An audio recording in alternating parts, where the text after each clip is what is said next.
ধন্যবাদ মাননীয় স্পিকার। আমরা যখনই সংসদে আসি তখন আমরা অপেক্ষা করি যে মওদুদ আহমদ সাহেব কখন পয়েন্ট অফ অর্ডারে দাঁড়াবেন, এবং এই যতদিন এই পর্যন্ত সংসদ অধিবেশন হয়েছে আমার মনে হয় উনি একদিনও মিস করেন নাই। দু একদিন মিস করতে পারেন, হ্যাঁ, না আপনি পয়েন্ট অফ অর্ডারে দাঁড়ান। মানুষ নিজে যে এত স্ববিরোধী হতে পারে এটা মওদুদ সাহেবকে না দেখলে আমরা বুঝতে পারতাম না। আমি এক এক করে জবাব দিচ্ছি, আপনি শোনেন। আপনি যখন বলছেন আমি খুব মনোযোগ সহকারে আপনার কথা শুনেছি। আপনাকে জিজ্ঞাসা করি, 2003-এ যখন স্থানীয় নির্বাচন হয়েছিল আপনাকে সেনাবাহিনী মোতায়েন করেছিলেন? 1, 2, 2003-এ যখন স্থানীয় নির্বাচন হয়েছে পৌরসভার, বিএনপি সরকার, আমরা 3 মানে বিএনপি, আপনারা কি আমাদেরকে নির্বাচনে অংশগ্রহণ করতে দিয়েছিলেন? 3, 2001 না 2-এ ঢাকা সিটি কর্পোরেশন নির্বাচন হয়েছে। আপনাদের প্রিয় মেয়র সাদেক হোসেন খোকা, তার বিরুদ্ধে কি আপনারা আমাদের কাউকে প্রতিনিধিত্ব করতে দিয়েছিলেন? তিনি তো বিনা প্রতিদ্বন্দ্বিতায় জিতেছেন। আমার নিজের জন্মস্থান ভোলা, 5টা সিটি কর্পোরেশন মানে পৌরসভা, একটারও ইলেকশন করতে দেয়নি। আমাদের একজন প্রার্থীও দাঁড়াতে পারে নাই। 61টা ইউনিয়ন কাউন্সিল আমাদের 2 জন প্রতিদ্বন্দ্বিতা করতে পেরেছিল। মওদুদ সাহেব তখন মন্ত্রী ছিলেন। আপনারা কি পৌরসভা নির্বাচনে সেনাবাহিনী দিয়েছিলেন? মাননীয় প্রধানমন্ত্রী শেখ হাসিনার আমলেই এবার পৌরসভা নির্বাচন ও সেনাবাহিনী মোতায়েন হয়েছিল। আমাদের ভোলাতে হয়েছিল, সারা অনেক জায়গায় হয়েছিল। আমি ওনাকে প্রশ্ন করি, বিএনপি যদি ক্ষমতায় থাকতো আর আপনি যদি আওয়ামী লীগ করতেন, আপনি যদি বগুড়াতে উপনির্বাচনে দাঁড়াতেন, আপনি কি এখানে সংসদ সদস্য হতে পারতেন? কিন্তু আপনি বগুড়াতে কত হাজার, না সেটা না, আমি ওইটা না, উনি তো বগুড়ার থেকে প্রতিদ্বন্দ্বিতা করছেন এই নোয়াখালী। আমি হার জিত মানুষের জীবন আছে, আমি ওইটা নিয়ে কথা বলতে চাই না। আমরাও জিতি, আমরাও হারি, আমার ওইটা নিয়ে না। কিন্তু বগুড়াতে যে 2 জন পাশাপাশি বসা, আমরা কি ইন্টারফেয়ার করেছি? আপনারা যদি ক্ষমতায় থাকতেন, হবিগঞ্জে আমাদের বিজয়ী আসনে ফরিদ গেঞ্জি সাহেবের মৃত্যুর পরে আপনারা কি আমাদেরকে জিততে দিতেন? মাত্র 1200 ভোটে আপনারা জিতেছেন।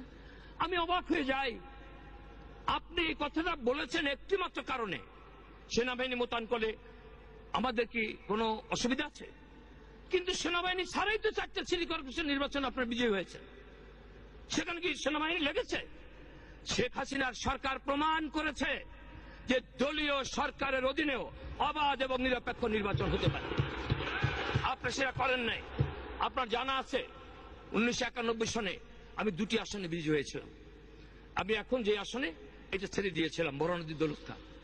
আমার সাথে যার জামানত বাজেয়াপ্ত হয়েছিল তাকে আপনারা বিজয়ী করে এনেছেন। এবং মওদুদ সাহেবের সাথে একসাথে আমরা মিটিং করেছি মাগুরা নির্বাচনের পরে।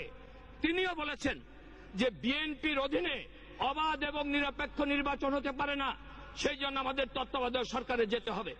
এবং যখন তত্ত্বাবধায়ক সরকার গভীর রাত্রে বিএনপি পাস করে, এই তত্ত্বাবধায়ক সরকার যেভাবে তারা পাস করেছে তাড়াহুড়া করে, অনেক ভুল ছিল। তখন মাননীয় প্রধানমন্ত্রীকে জনাব মওদুদ আহমদ সাহেবই বলেছিলেন যে ভুলটা হয়েছে এটা আমাদের এখন মেনেই এটাকে গ্রহণ করে নির্বাচনে যাওয়া উচিত। এবং আমরা 96 নির্বাচনে গিয়েছি। আনফরচুনেটলি তিনি পরাজিত হয়েছেন। তারপরেও ওনার যে নেত্রী, তিনি খুব দয়ালু। তিনি নাঙ্গল নিয়ে, আমি এটা ওনাকে আমি কোনো ওনার অসম্মান করতে চাই না, ওনাকে আমি শ্রদ্ধা করি। তিনি লাঙ্গল নিয়ে দাঁড়ালেন, যেটা তার নিজস্ব আসন। কিন্তু পরবর্তীকালে যখন বেগম খালেদা জিয়া লক্ষ্মীপুরের আসন ছেড়ে দিলেন, সেখানে ধানের শীষ নিয়ে দাঁড়ালেন। না, আমি কোনো আমার কাউকে ছোট করার কোন ইচ্ছা নাই। আমি ছোট করতে হলে আমি নিজে ছোট হব না। আমি ঐতিহাসিক সত্য বলছি। আজকে সেই জন্য সেই জন্য উনি যে বললেন গাজীপুরের নির্বাচনের কথা, 4টা নির্বাচনে জিতার পরেও আগেও ওনারা একই কথা বলেছিলেন। জিতার পরে ওনারা অভিনন্দন জানিয়েছেন, ভালো ইলেকশন হয়েছে। কিন্তু মওদুদ আহমদের নেত্রী বিরোধী দলের নেতা বেগম খালেদা জিয়া বললেন নির্বাচন অবাধ নিরপেক্ষ হয় নাই। তিনি কি করে দমভুক্তিটা করলেন যে নির্বাচন অবাধ নিরপেক্ষ হলে আওয়ামী লীগের জামানত বাজেয়াপ্ত হতো। আমি সেদিনও বলেছি যে দম্ভ করা ভালো না, অহংকার করা ভালো না।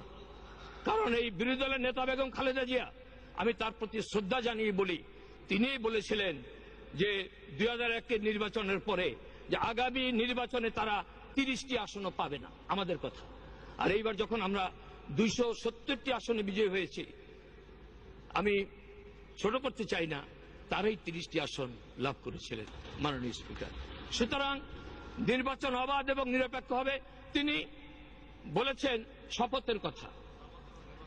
কতগুলি নিউজ পত্রিকায় উঠে এই যে আমাদের 2008-এর আগস্ট মাসে আমাদের মেয়র নির্বাচিত হয়েছিলেন 4 সিটি কর্পোরেশনে, খুলনায় খালেক, লিটন রাজশাহী, কামরান সিলেট, বরিশালে হিরণ। আগস্ট মাসের 4 তারিখে নির্বাচন হয়েছিল, কিন্তু তারা শপথ নিয়েছিল অক্টোবর মাসে।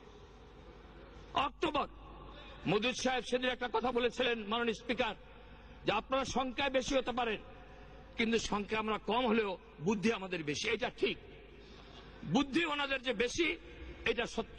তা না হলে এই যে একটা সিটি কর্পোরেশনের মেয়র 5 বছর, আগস্ট মাসের 4 তারিখে নির্বাচন হলো, সেই নির্বাচন আগস্ট মাসের 4 তারিখে যেদিন শপথ নিয়েছে অক্টোবরে, তখন নির্বাচন হতে পারত। আমরা আগে করেছি। কি বুদ্ধি আমাদের যে আমরা আগে নির্বাচন করেছি 5-6 মাস আগে।